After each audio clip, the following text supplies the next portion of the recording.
नमस्कार, स्वागत है आप सबका। मैं पुनीत पाठक और आप देख रहे हैं हमारा खास बुलेटिन न्यूज डिकोड। लेकिन ये स्पेशल एडिशन है सैटरडे का डिकोड भी डिबेट पे। इसमें हम सप्ताह का सबसे बड़ा ज्वलंत मुद्दा कोई उठाते हैं जिसका सारे देश पर और खासतौर पर मध्य प्रदेश छत्तीसगढ़ पर भी असर हो। आप सब जानते हैं कि राजधानी रायपुर में कांग्रेस का राष्ट्रीय अधिवेशन, इसके 2 दिन पूरे हो चुके हैं और इस राष्ट्रीय अधिवेशन के द्वारा राजनीति को नई दिशा देने का दावा किया जा रहा है। राजनीति में एक नई लकीर खींचने का दावा किया जा रहा है। कांग्रेस पार्टी ने इसमें एक नया नारा भी लिया है और इस नए नारे पर ही आगे 2023 और 24 में पार्टी बढ़ेगी तय किया है। भारतीय जनता पार्टी की राष्ट्रवाद वाली पिच के ऊपर अब कांग्रेस पार्टी खुलकर बल्लेबाजी करेगी। उनके नए नारे से, स्लोगन से स्पष्ट है। कांग्रेस के इस ताजा रुख और जो उन्होंने अपने संविधान में परिवर्तन किए, क्या इससे बीजेपी के लिए मुश्किलें बढ़ेंगी? क्या इससे कांग्रेस के संगठनात्मक तौर के ऊपर ढांचे में और मजबूती आएगी, विस्तार होगा?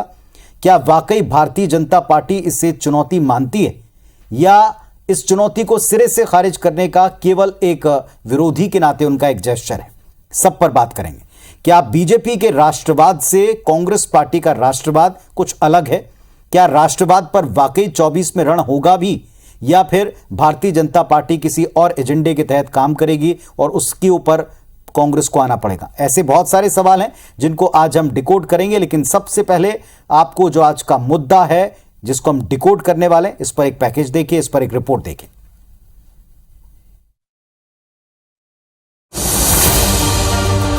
सेवा, संघर्ष और बलिदान सबसे पहले हिंदुस्तान। सेवा, संघर्ष, बलिदान सबसे पहले हिंदुस्तान, ये कांग्रेस का नया नारा है जिसके जरिए पार्टी बीजेपी के राष्ट्रवाद के मुकाबले को तैयार है। जाहिर है 2024 में चुनावी दरिया पार करना है तो कांग्रेस को भी राष्ट्रवाद की नाव पर सवार होना है। ये कांग्रेस को बखूबी समझ आ चुका है। बीजेपी के आक्रामक राष्ट्रवाद और हिंदू राष्ट्र को लेकर व्यापक सोच से लड़ना है तो कांग्रेस को भी अतीत से निकलकर हकीकत के धरातल पर सच का सामना करना ही होगा। कांग्रेस ने इसकी शुरुआत भारत जोड़ो यात्रा से निकलकर कर भी दी है, पर इस सोच को अभियान के तौर पर आगे ले जाना तो जरूरी है कि पार्टी एक लाइन तय करे और अपने राष्ट्रीय अधिवेशन में पार्टी ने सबसे पहले हिंदुस्तान का नारा देकर बीजेपी के राष्ट्रवाद को माकूल जवाब देने की रणनीति पर काम करना शुरू कर दिया है। पार्टी अध्यक्ष मल्लिकार्जुन खड़गे ने जहां केंद्र और बीजेपी पर देश को नष्ट करने की साजिश करने का आरोप लगाया, तो वहीं सोनिया गांधी ने मौजूदा वक्त को देश और कांग्रेस के लिए चुनौती भरा बताया।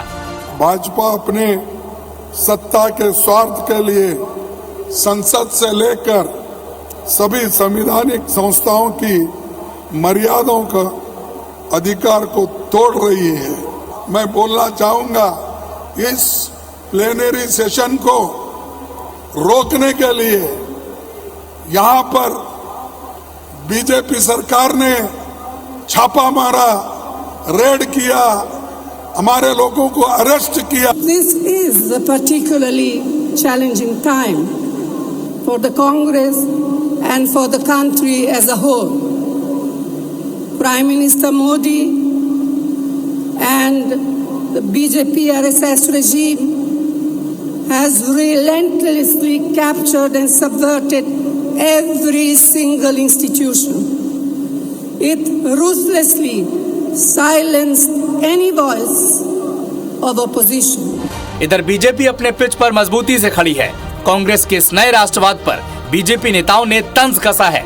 छत्तीसगढ़ के पूर्व सीएम ने कहा कि कांग्रेस सिर्फ नारा लगाती है, काम तो बीजेपी करती है और पीएम मोदी के नेतृत्व में देश का नव निर्माण हो रहा है। तो वहीं पीएम मोदी ने कहा कि जिन्हें देश ने नकारा वो माला जप रहे हैं। वो कहते हैं मोदी तेरी कब्र खुदेगी और देश कह रहा है कि मोदी तेरा कमल खिलेगा। जो निराशा की गर्त में डूब चुके हैं वो आजकल माला जपते हैं, माला, और वो कह रहे हैं मोदी तेरी कब्र खुदेगी। लेकिन देश कह रहा है, हिंदुस्तान के आवाज कह रही है, हिंदुस्तान का हर कोना कह रहा है मोदी तेरा कमल खिलेगा। 8-8.5 साल में मोदी जी ने उस पूरे देश का मान सम्मान और गौरव बढ़ाया। दुनिया में यदि प्रतिष्ठा बढ़ी है तो मोदी जी की वजह से बढ़ी है। डेवलपमेंट के काम हुए हैं, गरीब कल्याण की योजनाएं बनी हैं, तो मोदी जी के नेतृत्व में कांग्रेस सिर्फ नारे लगाती है, भारतीय जनता पार्टी काम करती है। सरल भाषा में कहें तो किसी भी भौगोलिक सीमा क्षेत्र के तहत वहां के लोगों में एक दूसरे के लिए एकजुटता और आपसी समन्वय की भावना जो समय के साथ धीरे धीरे बढ़ती चली जाए उसे राष्ट्रवाद कहते हैं। लेकिन सवाल ये है कि राष्ट्रवाद को लेकर सियासी दलों की परिभाषाएं अलग क्यों हैं? आखिर इस पर खींचतान क्यों मची है? Bureau report IBC 24। तो चलिए, राष्ट्रवाद को लेकर सबकी अपनी अपनी अलग अलग समझ हो सकती है, लेकिन क्या राष्ट्रवाद को लेकर सबकी अपनी अपनी परिभाषा भी है? क्या राष्ट्रवाद जो भारतीय जनता पार्टी को अगर हम केवल चुनावी पॉलिटिक्स के दृष्टिकोण से देखें तो हमेशा सपोर्ट करता आया है और जिस राष्ट्रवाद की बात करके देश भारतीय जनता पार्टी के साथ जुड़ता है, क्या उस राष्ट्रवाद के खिलाफ जो आज कांग्रेस पार्टी ने कहा कि देश तोड़ने वाली एक मानसिकता है बीजेपी की साथ में और केंद्र सरकार के साथ में, और हम देश जोड़ने का इकलौता विकल्प लेकर पहले भारत जोड़ो यात्रा और अब इस नारे के साथ चल रहे हैं? इस पर हम खुली चर्चा करेंगे, इसे डिकोड करेंगे। दरअसल अलग अलग परिभाषाएं हैं। क्या राष्ट्रवाद बनाम राष्ट्रवाद की कोई जंग 24 में हमको दिखने वाली है? क्या इसका लाभ या हानि 23 में मध्य प्रदेश और छत्तीसगढ़ में पार्टियों को होने वाला है? और इस राष्ट्रीय अधिवेशन से जो निकल रहा है वो कितना चैलेंजिंग भारतीय जनता पार्टी के लिए रहेगा और कितना सपोर्टिंग कांग्रेस पार्टी के लिए रहने वाला है? हमारे साथ में आप एक बड़ा ही समृद्ध और विशाल पैनल अभी जुड़ता हुआ देख रहे हैं। कुछ और लोग भी हमारे साथ में कुछ देर में जुड़ेंगे। डॉक्टर हितेश वाजपेयी साहब हैं जो भारतीय जनता पार्टी के सीनियर प्रवक्ता हैं, मध्य प्रदेश से हमारे साथ में जुड़ गए हैं। नमस्कार, स्वागत है आपका। दिनेश जैन साहब हैं जो कि संघ के विचारक हैं और इस विचारधारा को इस मंच के ऊपर हमारे साथ में साझा करेंगे। कांग्रेस पार्टी के बेहद सीनियर लीडर और किसानों के साथ जमीन से जुड़ते हुए एक नेता हैं सुरेंद्र शर्मा जी। नमस्कार शर्मा जी, बहुत बहुत स्वागत है आपका। शेखर कपूर साहब हैं, वरिष्ठ पत्रकार हैं और देश में जिस अंदाज की पॉलिटिक्स इस वक्त हो रही है दोनों पक्षों की, इस पर बारीकी से पकड़ और नजर रखते हैं। चलिए आपसे हम चर्चा की शुरुआत करते हैं। इसे डिकोड करना आपके हाथ में है। शुरुआती दौर में आप लोग अपने ओपनिंग स्टेटमेंट रख सकते हैं। चूंकि कांग्रेस की बात है, सुरेंद्र शर्मा जी, कांग्रेस ने नारा दिया है सेवा संघर्ष बलिदान सबसे पहले हिंदुस्तान। क्या ये जो स्लोगन है और ये जो कहा गया है कि बीजेपी तोड़ रही है हम जोड़ रहे हैं, क्या ये नारा उसका जवाब बनकर उभर पाएगा?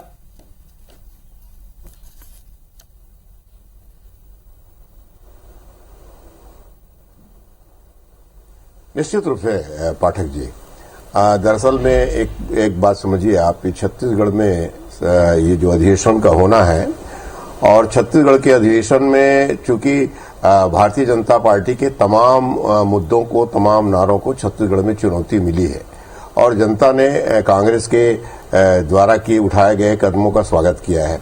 ऐसी जगह में इस पृष्ठभूमि में यहाँ अधिवेशन का होना और उसमें इस स्लोगन को मान्यता देना कि सेवा संघर्ष और बलिदान सबसे पहले हिंदुस्तान, तो ये कोई हमारे लिए नई बात नहीं है।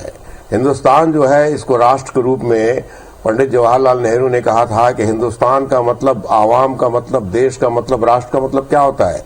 इसमें तमाम रहने वाले लोग, इस भारत भूमि में जितने भी लोग रहते हैं, जिस भी तबके के लोग रहते हैं, जिस भी जाति के, जिस भी धर्म के, स्त्री हो चाहे पुरुष हो, कमजोर हो सबल हो, सबके लिए सबकी सेवा की भावना के साथ कांग्रेस ने काम करने का संकल्प लिया है और सेवा में अगर किसी किस्म की बाधा उत्पन्न की जाएगी तो संघर्ष भी करेंगे, बलिदान भी करेंगे ताकि हमारा हिंदुस्तान आगे रहे।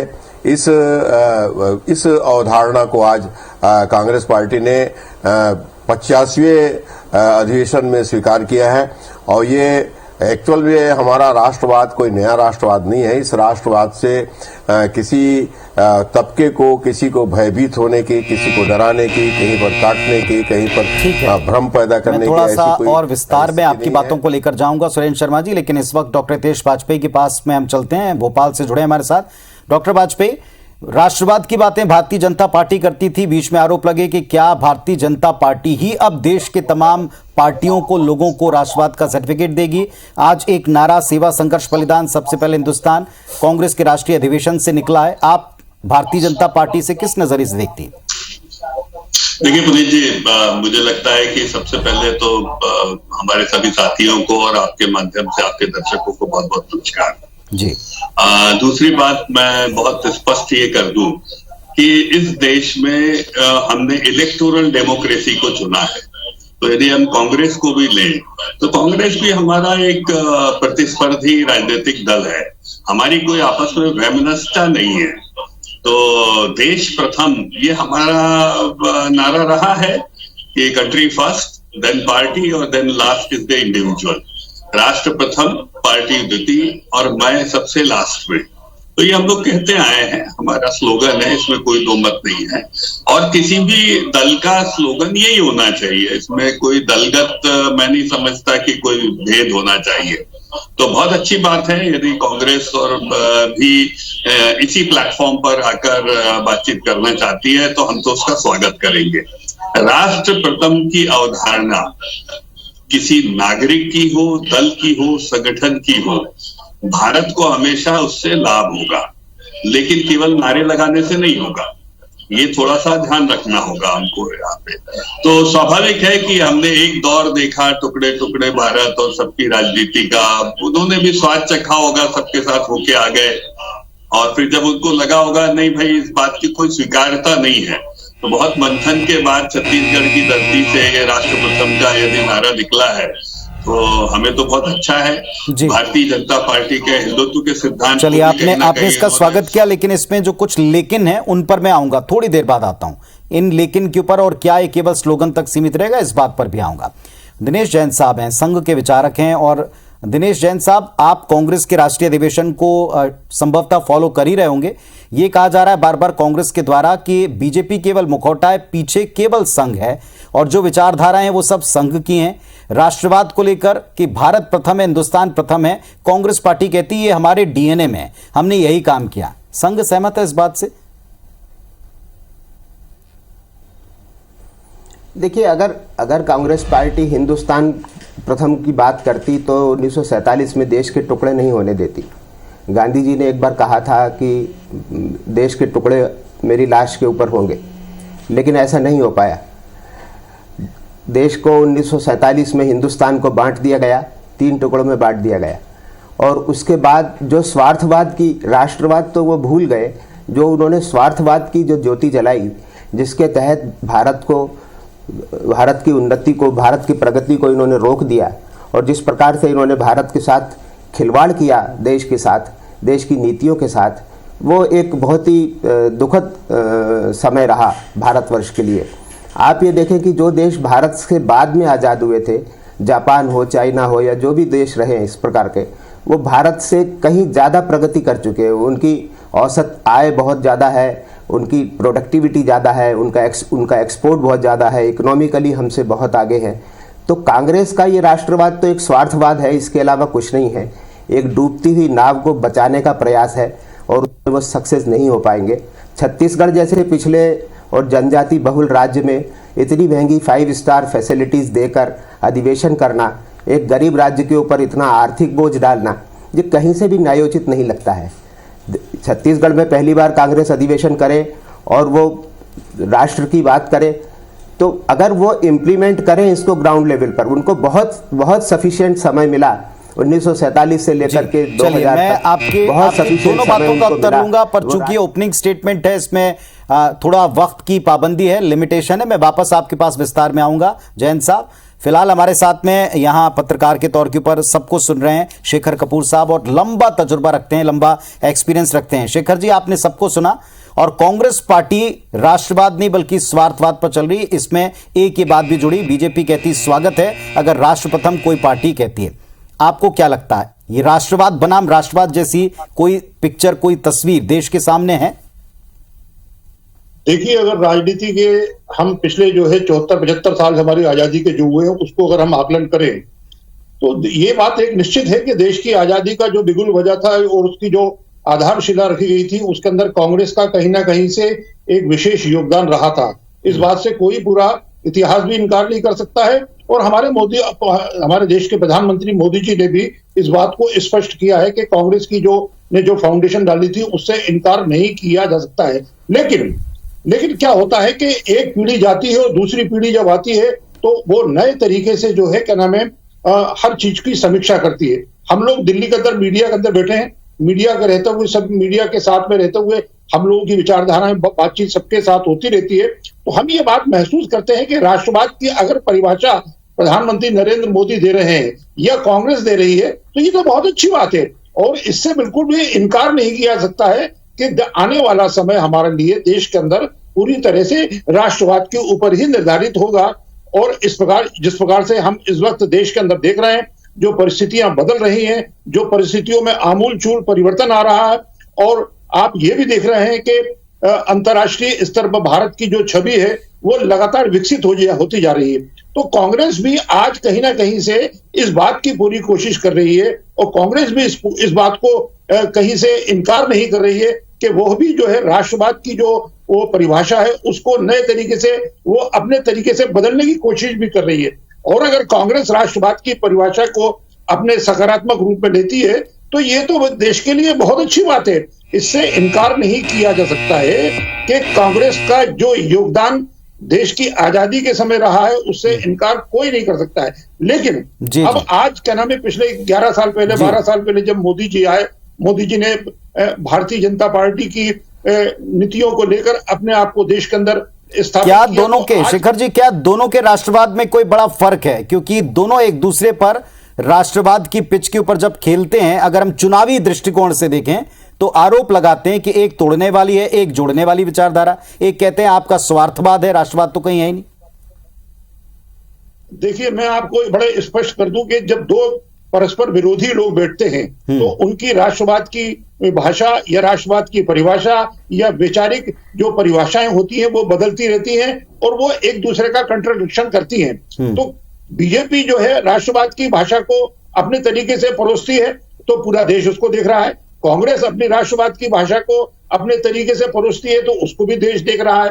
लेकिन इस देश की जनता इस बात को महसूस करती है और इस बात को देखती है कि देश के अंदर क्या परिवर्तन हो रहा है, किस प्रकार की जो है आधारशिलाएं रखी जा रही हैं, किस प्रकार का जो है माइलस्टोन देश के अंदर बन रहा है, किस प्रकार से हमारे देश की जो है प्रगति हो रही है या अवनति हो रही है। तो इस बात का चलिए मैं 2-3 छोटे-छोटे उत्तर ले लूं, फिर मैं आपके पास विस्तार। सुरेंद्र शर्मा जी, क्या कांग्रेस का राष्ट्रवाद बीजेपी से अलग है? क्योंकि देश को लगता है राष्ट्र सर्वोपरि राष्ट्रवाद है, आपने भी यही कहा है। भारतीय जनता पार्टी का राष्ट्रवाद कैसे अलग है और ये कैसे अलगाववादी है कांग्रेस के मुताबिक?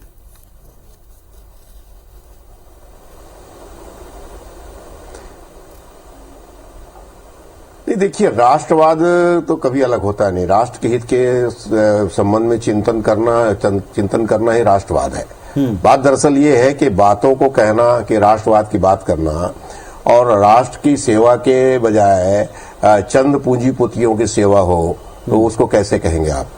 अगर इतने तादाद में हमारे देश में पढ़े लिखे बेरोजगार हैं, उनको 2 करोड़ नौकरी देने का वादा करने के बाद बेरोजगारी की दर और बढ़े, उद्योग बंद हो जाए, इकोनॉमी एकदम खराब स्थिति में पहुंच जाए, महंगाई एकदम चरमोत्कर्ष पे पहुंच जाए और देश में कई जगह धर्म के नाम से, भाषा के नाम से विवाद की स्थिति निर्मित हो, तो इसको दरअसल में राष्ट्र की सेवा कैसे कर सकते हैं? राष्ट्रवाद की बात तो है। राष्ट्र का तात्पर्य क्या है कि पूरे देश के तमाम जो लोग हैं उनके भविष्य को, उनके जीवन को, उनकी सुरक्षा को, उनके विकास क्यों लगता है कि राष्ट्रवाद नहीं बल्कि कुछ और है? इसके बारे में जो सुरेंद्र जी कह रहे हैं, ताकत मिले, मजबूती मिले। तो अगर इस बात में देखेंगे। जी हितेश वाजपेयी, मैं आपको समझ गया, आप बहुत सीनियर लीडर है, मैं आपकी भावना भी समझ गया हूँ, लेकिन बहुत सीधी सी बात है। अभी अपन लोग सब राष्ट्रवाद के एक प्लेटफॉर्म पे आए, जैसा कि शेखर कपूर जी ने बोला कि देश का चिंतन, तो मैंने बताया लक्ष्य अच्छा है, पर लक्ष्य अच्छा रखने के लिए चुनौतियां जो है उसकी वो क्या है? तो भाई आपने राष्ट्र को स्वीकार कर लिया तो राष्ट्र के प्रथम नागरिक होते हैं राष्ट्रपति, तो राष्ट्रपति के लिए सभी दल उसका सम्मान कर रहे हो, एक बार चुन लिया जावे, उसके बाद फिर कोई उसमें इफेंट बट नहीं होना चाहिए। तो इस पर कांग्रेस पर सवाल है इस विषय को लेके। फिर उसके बाद आप राष्ट्र के प्रधानमंत्री पे आ जाइए।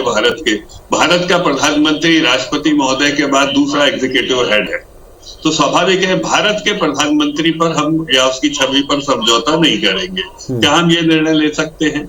तो ये दूसरा बड़ा निर्णय होगा। इतना आसान नहीं है, ईमानदार होने का और कमिटेड होने का नारा लगाना आसान है, पर इतना आसान नहीं है। मेरा बहुत साधारण सा मानना है, लेकिन खैर मैं अभी आपने इसमें कुछ लेकिन लगाए थे, जैसे कांग्रेस कुछ इसमें बात कहती है, ऐसे आपने भी इसमें लेकिन लगाए, और जैन साहब ने तो खुलकर कह दिया कि ये राष्ट्रवादी स्वार्थवाद है। नहीं, मैं इससे एक स्टेप और आगे जाता हूँ। अभी हम कांग्रेस को राष्ट्रवाद तक लाए हैं, सॉफ्ट हिंदुत्व तक लाए हैं। अब कांग्रेस मानने लग गई इन चीजों को, ये तो मानेंगे आप।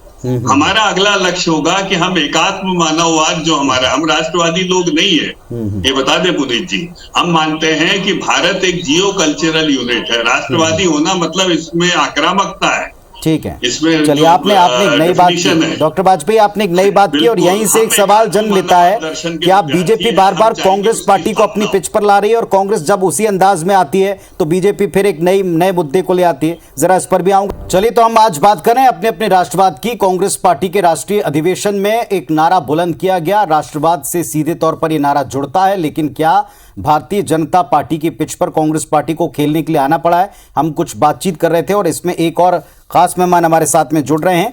AIMIM से यासर पठान साहब हैं जो हमारे साथ में जुड़ गए हैं। पठान साहब, स्वागत है आपका।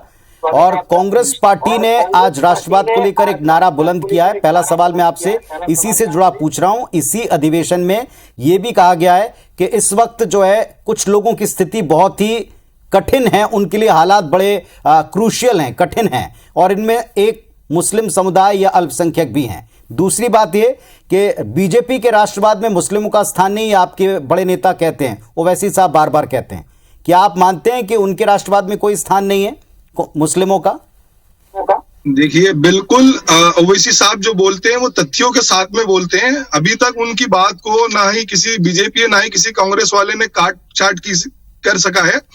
दूसरी बात, राष्ट्रवाद क्या होता है? जैसे राष्ट्र, सबसे पहली बात राष्ट्र बनता है, मैं पूछना चाहूंगा हमारे कांग्रेस बीजेपी के साथी बैठे हैं, राष्ट्र जो बनता है वो राष्ट्र के लोगों से मिलकर बनता है। और जब राष्ट्र के लोगों का समग्र विकास होगा, उनके लिए बराबर समानता की बात होगी, तब जो है राष्ट्रवाद की बात आएगी, और तब राष्ट्र उन्नति कर पाएगा।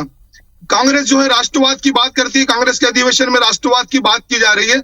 मुझे बताइए कि एक तरफ हमारे एक भाई जो राजस्थान के अंदर जिनकी हत्या होती है, अशोक गहलोत वहां जाते हैं, उनको 1,50,00,000 रुपए का जो है मुआवजा देते हैं, सरकारी नौकरी दी जाती है। लेकिन वही दूसरी ओर मुस्लिम पक्ष के युवकों की हत्या की जाती है, उनको महज चंद लाख रुपए जो दिए जाते हैं। तो पठान साहब, आपके मुताबिक ना बीजेपी का राष्ट्रवाद ठीक है, ना कांग्रेस का राष्ट्रवाद ठीक है, क्योंकि कांग्रेस कहती है कि हम सबको साथ लेकर चलने वाली पार्टी है, बीजेपी सबको दूर दूर कर रही। आप एक अलग ही राह अलाप रहे हैं, आप जो कह रहे हैं कि दोनों में से कोई किसी का भी राष्ट्रवाद ठीक नहीं। अगर कांग्रेस सबको साथ लेकर चलने वाली है तो नासिर और जो उनकी हत्या हुई है, अभी तक कांग्रेस के मुख्यमंत्री उनके घर पर क्यों नहीं पहुंचे? अभी तक माननीय प्रधानमंत्री जी ने अभी तक कोई ट्वीट क्यों नहीं किया? भारत जोड़ो बहुत बड़ी यात्रा करके एक प्रोपोगंडा किया था राहुल गांधी जी को, पप्पू से जो है नेता बनाने की एक इमेज उन्होंने बिल्डअप करने की कोशिश की थी। अब तक उनकी तरफ से कोई वक्तव्य क्यों नहीं आया? खैर, मैं आपसे गुजारिश करूंगा कि आप थोड़ा सा शब्दों की मर्यादा रखें, अपनी बात रखें, लेकिन मर्यादा से रखें। सबसे निवेदन है आपसे भी खास तौर पर। सुरेंद्र शर्मा जी, उत्तर दीजिएगा।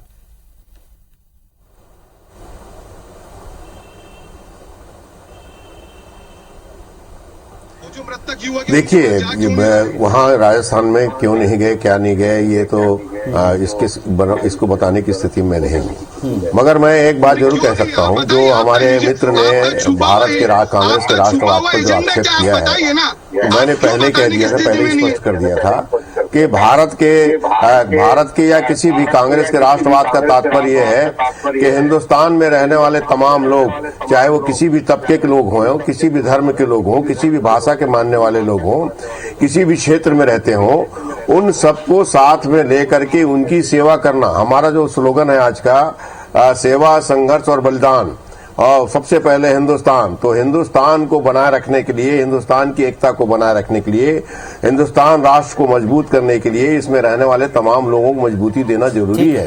और उसमें हिंदू भी हिंदुस्तान में आदमी रहता है, वो सबके सब हिंदुस्तानी है। सवाल देखिए, आप AIMIM लगातार सवाल उठा रही है, और ओवैसी साहब क्या कहते हैं वो दोहराना नहीं चाहता। आप बताएं कि राष्ट्रवाद में क्या भारतीय जनता पार्टी के राष्ट्रवाद में कोई एक वर्ग ऐसा है जिसका स्थान नहीं है? मजबूती बोलने से नहीं आएगी, देखिए एआईएमआईएम की जहाँ तक बात कर रहे हैं वो तो एक आप कर्कश आवाज सुन रहे हैं ना, तो वो राजनीतिक सर्कस के रूप में है, तो बहुत उनसे गंभीरता की उम्मीद नहीं करना। हम आ जाते हैं सर, बहुत अच्छी बात, लेकिन उनने एक वो बोल गए राष्ट्र। हम लोग सर बहुत सोचते हैं, चिंतन करते हैं और उसके बाद हमारा दल बना है कि स्वतंत्र भारत में कौन सा वाद होना चाहिए। तो एक समाजवाद को हमने देखा है, जो मानव के आसपास की व्यवस्था होती है, एक मुट्ठी बनी होती है, मेरे लिए क्या करेगा, उसमें नदी, पेड़, पहाड़ और दूसरे और सब छूट जाते हैं। फिर उसके बाद हम आ जाते हैं राष्ट्रवाद। राष्ट्रवाद सर एक भौगोलिक इकाई को राष्ट्र कहते हैं, एक सीमाओं से घिरा हुआ क्षेत्र जो सत्ता का होता है वो राष्ट्रवाद कहलाता है। तो वो हमेशा सीमाओं को बढ़ाना, एक आक्रामकता होती है। जिन्होंने इस विषय को पढ़ा है, पॉलिटिकल साइंस को, समझते हैं इस बात को। तभी हमने वैदिक दर्शन से इस बात को महसूस किया, जिसकी बात माननीय सुरेंद्र शर्मा जी ने भी जगह मैं आपको बीच में थोड़ा सा टोक रहा हूं क्योंकि वक्त हमारे पास बड़ा लिमिटेड रहता। क्या आप इस बात का उत्तर नहीं देना चाहेंगे कि अभी भी मुस्लिम समुदाय, देखिए कांग्रेस ने भी वही बात की है और यहाँ पर एआईएमआईएम ने भी वही बात की है कि क्या आपके राष्ट्र की परिकल्पना में राष्ट्रवाद में किन्हीं लोगों का स्थान नहीं है? ये मंच है, उस पर आप उत्तर दे सकते हैं। तीसरा आपने सुना ही नहीं जो हमारा वाद है जी सर, आप सुनोगे ना, किन्हीं का स्थान नहीं है क्या? दर्शन है वो एकात्म मानववाद का दर्शन है। एकात्म मानववाद यानी कि इस जो भू सांस्कृतिक जो भारत है उसमें रहने वाले समस्त लोग, चाहे वो पठान साहब हो, सुरेंद्र शर्मा जी हो, कांग्रेस हो, सपा हो, बसपा हो, पठान साहब इस पे बहुत सवाल उठा रहे हैं। पठान साहब उसके साथ में पौधों का, पेड़ों का, पहाड़ों का, नदियों का, ये बोल नहीं पाती, गाय का को मानते हैं और हमारा राष्ट्रवाद संविधान के अंदर लिखा हुआ है, उसी के तहत हम चलते हैं। हमको कांग्रेस और बीजेपी से कोई सर्टिफिकेट की जरूरत नहीं है। हम तो ये कह रहे हैं, जब आप सबका साथ सबका विकास का नारा लगाते हैं तो मजलूम के साथ क्यों नहीं खड़े हो रहे हैं, जालिम के साथ क्यों खड़े हो रहे हैं आप? और कांग्रेस उस पर चुप्पी साधे क्यों बैठी हुई है? आवाज नहीं मिला क्या? आपकी गाड़ी कौन सी सड़क पे चल रही है? अलग से सड़क बना ली आपने? अरे बिल्कुल, हम तो, आप मेरी बात सुनिए, हम आपकी सड़क पर नहीं चलेंगे। हम देश के संविधान को बचाने के लिए दूसरी सड़क के ऊपर नहीं चलना। बाबा साहेब अम्बेडकर ने हमको एक सड़क दी है, हम उसी सड़क पर चल रहे हैं। तो जो सामान खरीदते हैं उसमें जीएसटी अलग लगता है क्या? सड़क पर नहीं चल रहे हैं, हम गोडसे की सड़क पर नहीं चलेंगे, हम बाबा साहब की सड़क पर चल रहे हैं। आप क्यों हमारा देश? चलिए ठीक है, संविधान ने तो वैसे हर चीज की मर्यादा, हर चीज की परिभाषा दी है, निश्चित तौर पर निसंदेह सबकी परिभाषा दी है। हमारे साथ जैन साहब हैं, जैन साहब ने भी एक बात की थी और सुरेंद्र जी से मैं उसका उत्तर लूंगा। सुरेंद्र जी, राष्ट्रवाद को लेकर जब हमने पहले दौर के सवाल जवाब किए तो कांग्रेस पार्टी स्वार्थवाद पर है। अगर वे राष्ट्रवाद पर होते तो कांग्रेस की ये दशा ना होती और देश की दशा ना होती। ये एक मैसेज है।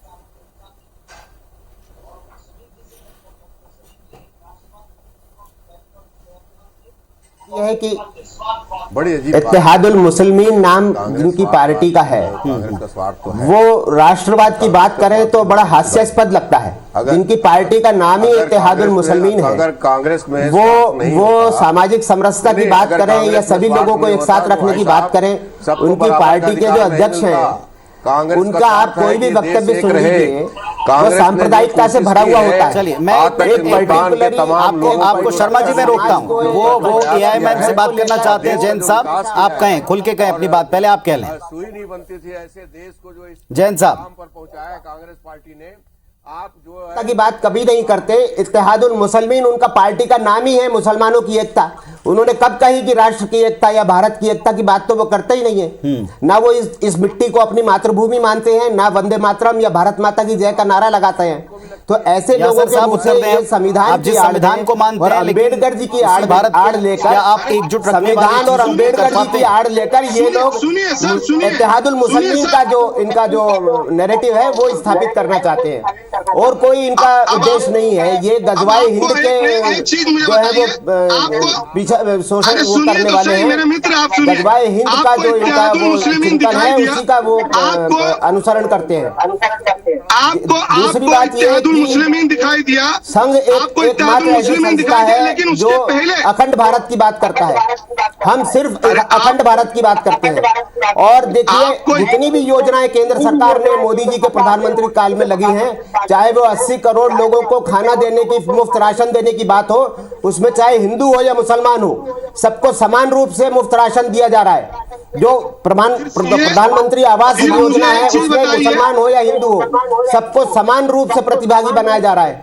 जितनी भी भारत देश की योजनाएं हैं उसमें मुसलमान को बढ़ चढ़कर उनको उसका लाभ मिल रहा है। इसके बावजूद भी वो अगर चाहते हैं कि एक अपराधी जो घोषित अपराधी है, जो गो तस्कर माना हुआ है, जो राजस्थान की आपराधिक लिस्ट में सूचीबद्ध है, उसकी हत्या के ऊपर वो वहां जाए और 1.5 करोड़ रुपया 5 करोड़ रुपया उसको इनाम दे कि भाई तुम घोषित अपराधी हो। दिनेश जी, अब आपने जो बात रखी है, जरा मैं इस पर उत्तर ले लूं कांग्रेस पार्टी से, सुरेंद्र शर्मा जी से, फिर मैं आपसे चाहूंगा आप इस पर कमेंट करिएगा। मैं सबसे कहूंगा कि एक एक करके बोलें ताकि दर्शक समझ पाए आप क्या कह रहे हैं। आप लोग बहुत बड़े बड़े वर्गों को यहां रिप्रेजेंट करें। सुरेंद्र शर्मा जी, क्या स्वार्थवाद है कांग्रेस पार्टी का राष्ट्रवाद? क्या बीजेपी की वजह से आपको राष्ट्रवाद की पिच पर आकर खेलना पड़ रहा है? ये दो अलग अलग है, एक बीजेपी का बयान है और एक आप संघ के प्रवक्ता को या उनके विचारक को यहां सुन पा रहे हैं। देखिए,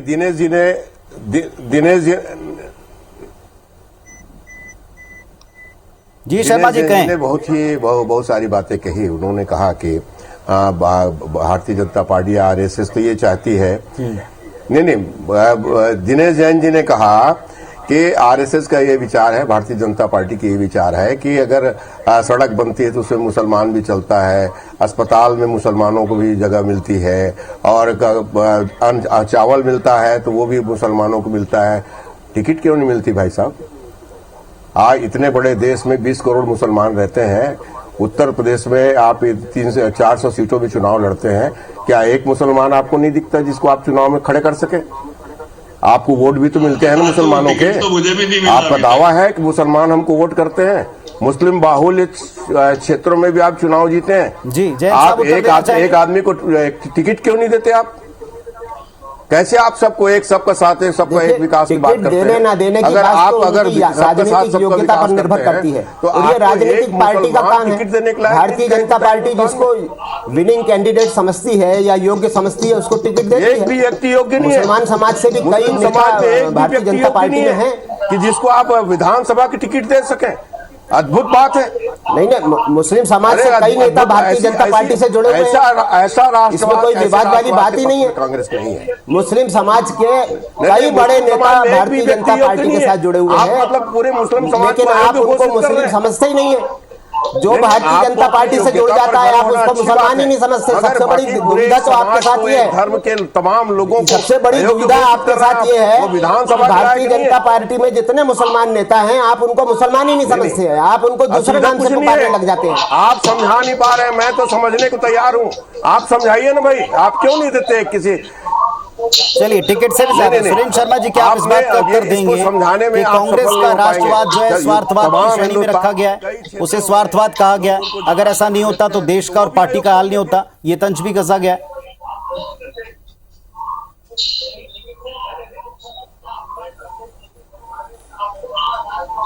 नहीं, स्वार्थ की बात तो क्या स्वार्थ किया है कांग्रेस पार्टी ने? अपने देश के अपने नेता को इंदिरा जी की शहादत दी है, ये स्वार्थ है। हमारे राजीव गांधी का प्राण गया, ये स्वार्थ है। नंद कुमार पटेल का और विजय चरण शुक्ला जी की जेल कर हत्या की गई, ये क्या स्वार्थ है? हमारे नेताओं ने 10-10 साल जेल में बिताए, ये क्या स्वार्थ है? क्या स्वार्थ किया है कांग्रेस ने? और जिन लोगों ने देश की आजादी में अपने फाउंडेशन के लिए 2008 में चाइना से चंदा लेना, वो राष्ट्र, ये स्वार्थ नहीं है। वो राष्ट्रवाद की बात करते हैं। आपके मणिशंकर अय्यर पाकिस्तान जाते हैं और उनसे भारत में और जनता चुनाव के लिए मदद मांगते हैं, ये राष्ट्रवाद है आपका?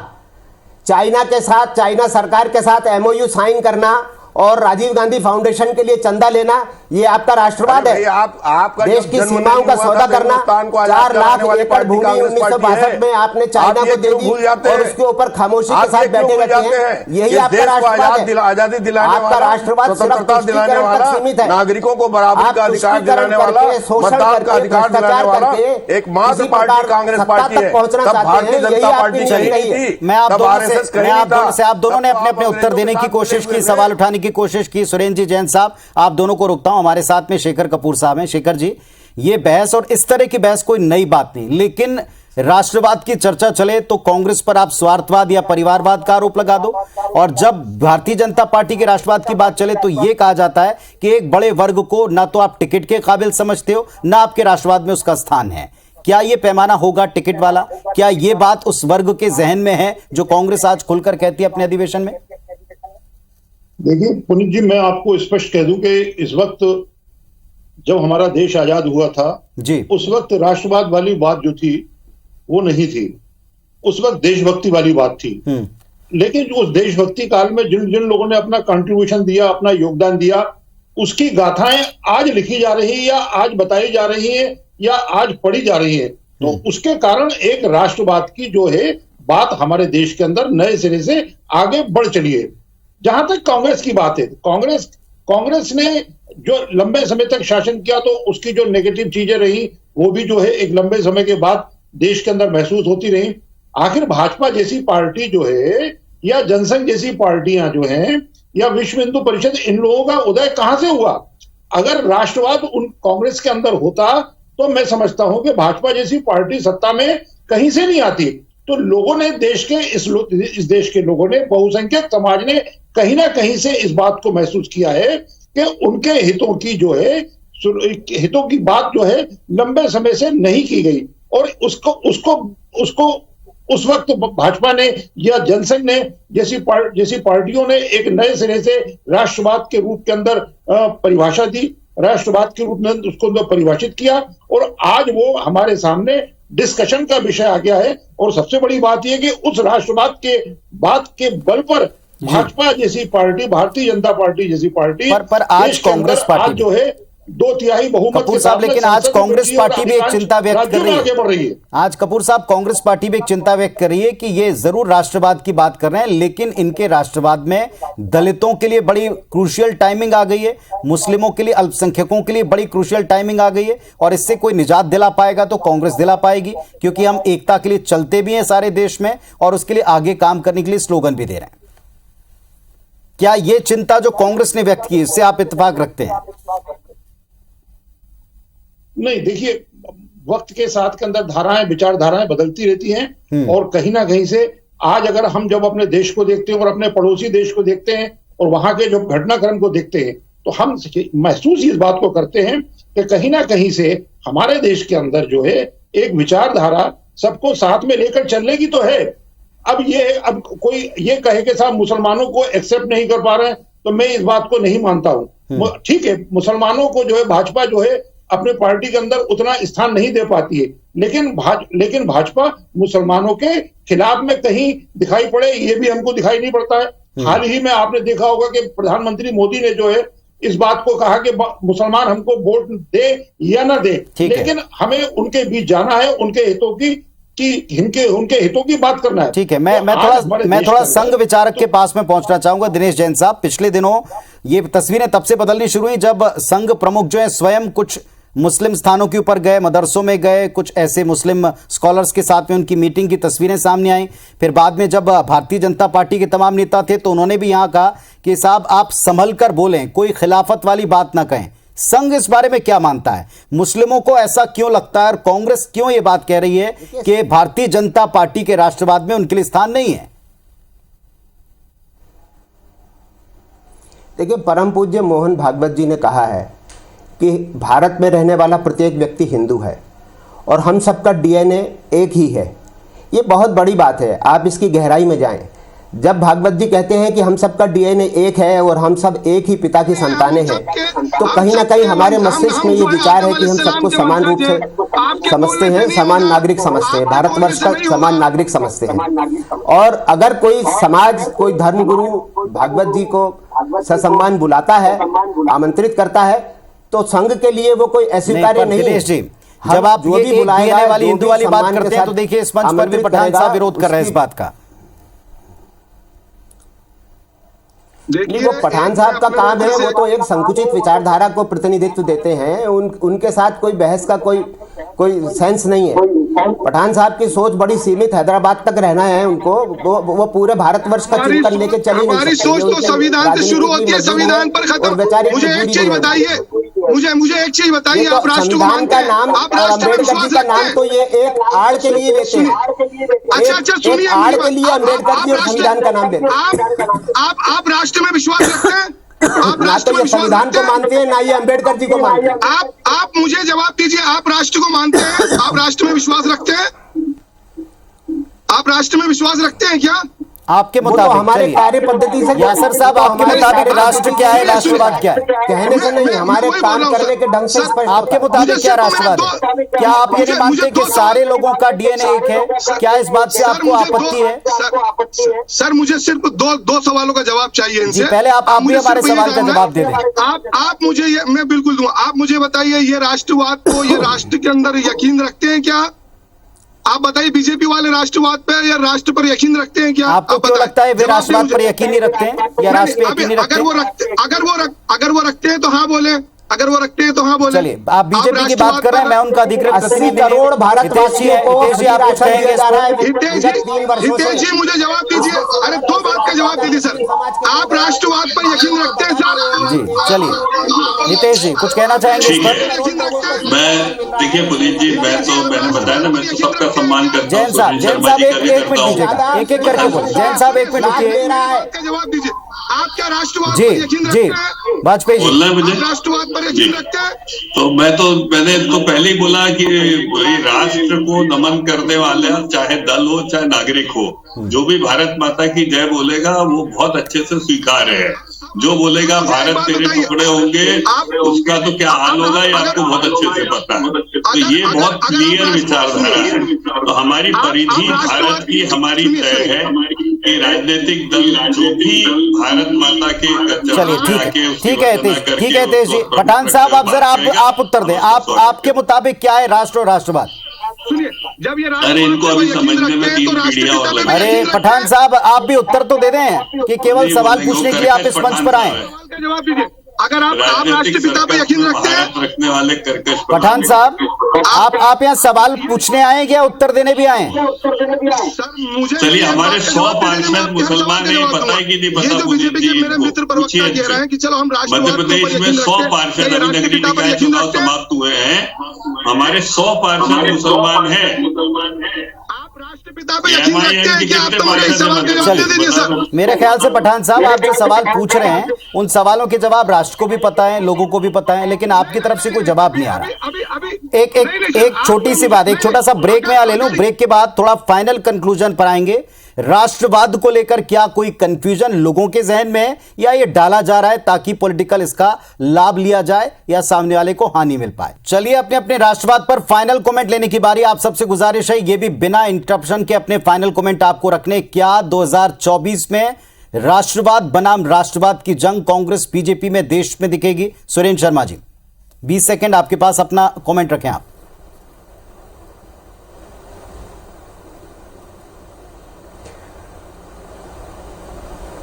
देखिए, राष्ट्रवाद का तात्पर्य मैंने पहले ही बता दिया है कि देश के सामने जितनी भी चुनौतियां हैं, देश के सामने देश में तमाम रहने वाले जो लोग हैं उनकी सेवा करना, उनके सेवा के लिए संघर्ष करना, और अगर आवश्यकता पड़े तो उस संघर्ष को धार देने के लिए, अपना बलिदान तक देने के लिए कांग्रेस पार्टी ने संकल्प लिया है। और आज देश के सामने जिस तरह की चुनौतियां हैं, ठीक है डॉक्टर देश वाजपेयी जी, क्या बीजेपी के लिए चुनौती होगी? अब कांग्रेस पार्टी ने भी राष्ट्रवाद को लेकर अपना नारा बुलंद किया, 24 में यही टक्कर की वजह होगी? नहीं, कोई टक्कर नहीं है। हमें तो खुशी है पुनीत जी कि हम आज देश का एजेंडा सेट कर रहे हैं। हम सॉफ्ट हिंदुत्व की तरफ इनको ले आए हैं। आज ठीक है, ये केवल वोटों के लिए मंदिर जा रहे हैं, पर धीरे धीरे दिल से जाने लग जाएंगे। हमें पता है अच्छे लोग हैं, ऐसा नहीं है। उसके बाद हम आज देखिए, हम राष्ट्रवाद की और राष्ट्र प्रथम जैसी चीज पर ले आए कांग्रेस को वापस। यही तो महात्मा गांधी जी चाहते थे, जो मोदी जी ने कर दिखाया कि आज इनकी हालत ऐसी कर दी। जैन साहब आपको लगता है बीजेपी कांग्रेस को ले आई राष्ट्रवाद पर और यही 2024 का एजेंडा होगा दोनों तरफ से? निश्चित रूप से कांग्रेस ने कोशिश की है, एक प्रयास वो कर रही है झूठे राष्ट्रवाद की ओर बढ़ने की, लेकिन भारत की जनता पर्याप्त समझदार है, बुद्धिजीवी है, वो समझती है वास्तविकता क्या है। कांग्रेस का नारा तो होना चाहिए शोषण, भ्रष्टाचार, तुष्टीकरण और सबसे बाद में हिंदुस्तान। अगर 47 के बाद से लेकर कांग्रेस का चरित्र राष्ट्रवाद की तरफ रहा होता तो आज कांग्रेस इस दयनीय स्थिति को नहीं पहुंचती। चलिए, दोनों दल राष्ट्रवाद की बात करें। पठान साहब, 24 में इसको लेकर के देश में बातचीत उठेगी और इसी को लेकर चुनाव हो सकता है, आपको लगता है? देखिए, नरेंद्र मोदी की जो छवि थी वो राष्ट्रवादी छवि थी या हिंदुत्व वाली छवि थी, ये तो बीजेपी का एजेंडा क्लियर हो गया। और हिंदुत्व के मुद्दे के ऊपर जो है बीजेपी चुनाव लड़ रही है। अब कहीं ना कहीं कांग्रेस को भी लग रहा है कि बिना हिंदू वोट के हम लोग जो है चुनाव नहीं लड़ पाएंगे और नहीं जीत पाएंगे, इसलिए भी कांग्रेस प्रोपोगंडा कर रही है, राष्ट्रवाद का प्रोपोगंडा कर रहे हैं। इनके लिए राष्ट्रवाद नहीं है, ये तो जो है हिंदुत्ववाद की बात कर रहे हैं। राष्ट्रवाद नहीं हिंदुत्ववाद है। हमारे साथ में वरिष्ठ पत्रकार शेखर कपूर साहब है। शेखर जी, सब पक्षों को सुनने के बाद 24 का एजेंडा राष्ट्रवाद ये तय है? बिल्कुल सही है। ये बिल्कुल सत्य है कि आने वाले समय के अंदर 2024 का इलेक्शन हो या आने वाले इसी साल में जो 9 राज्यों के विधानसभा चुनाव होंगे, उनके अंदर भी राष्ट्रवाद एक प्रमुख मुद्दा हम लोगों को महसूस होता है और हम उस चीज को देख भी रहे हैं और समझ भी रहे हैं। अब आपको मैं थोड़ा सा बता दूं, जो हम लोग राष्ट्रवाद की बात करते हैं, तो आपने देखा होगा पिछले कुछ वर्ष के अंदर राहुल गांधी जो है मंदिर जाने लगे हैं। ठीक है। जनेऊ भी पहनने लगे हैं। तो कहीं ना कहीं से उनमें भी एक भावना हिंदुत्व के प्रति रुझान उनका बढ़ा। तभी तो शेखर साहब यहां अब बीजेपी कहती है कि हम उन्हें अपनी पिच पर ले आए हैं, लेकिन अगर सेम पिच के ऊपर 2 दल खेलें और पूरी ताकत से खेलें, एक अपने संगठन की ताकत के बलबूते, संघ के पृष्ठभूमि के बलबूते, और दूसरा सबसे पुराने विश्व के दल के नाते अगर ये दावा करता है, तो फिर आने वाले समय में देश के सामने ये बड़ा एजेंडा तो बनता ही है, लेकिन इसमें कौन कितना आगे जाएगा, लोगों के करीब और लोगों को अपने साथ जोड़ पाएगा, ये देखना होगा। फिलहाल आप सबका धन्यवाद करते हैं इस विषय को डिकोड करने के लिए, अपनी राय, अपने पक्ष रखने के लिए, अपने तर्क रखने के लिए। बहुत धन्यवाद। नमस्कार।